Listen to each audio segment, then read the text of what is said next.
मला पावसावर कविता लिहायची आहे, पण डोळे झाकल्यावर पावसाच्या टपोऱ्या थेंबांचा जमिनीवर पडणारा आवाज ऐकायला जातो.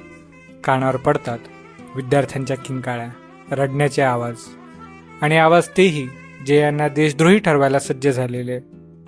यातून बाहेर येऊन जेव्हा ओल्या मातीचा गंध घ्यायला जातो तेव्हा नाकात भिनतो त्या कचऱ्याचा वास, ज्या कचऱ्याच्या गाडीत परवाच मध्य प्रदेशातील रुग्णालयातून निघाला होता तिथल्या लाडली बहिणाचा मृतदेह.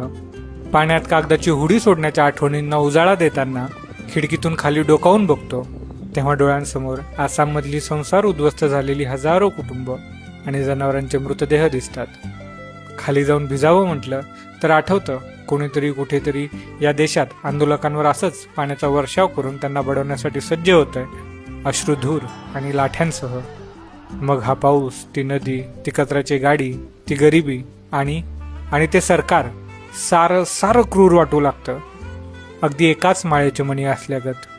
मग आठवतं यातल्या एकाला आपणच निवडलंय आपल्या सेवेसाठी, बाकी साऱ्यांच्या अतिरेकापासून आपल्याला वाचवण्यासाठी, पावसाच्या असंख्य कवितांना लागणारी उसंत देण्यासाठी.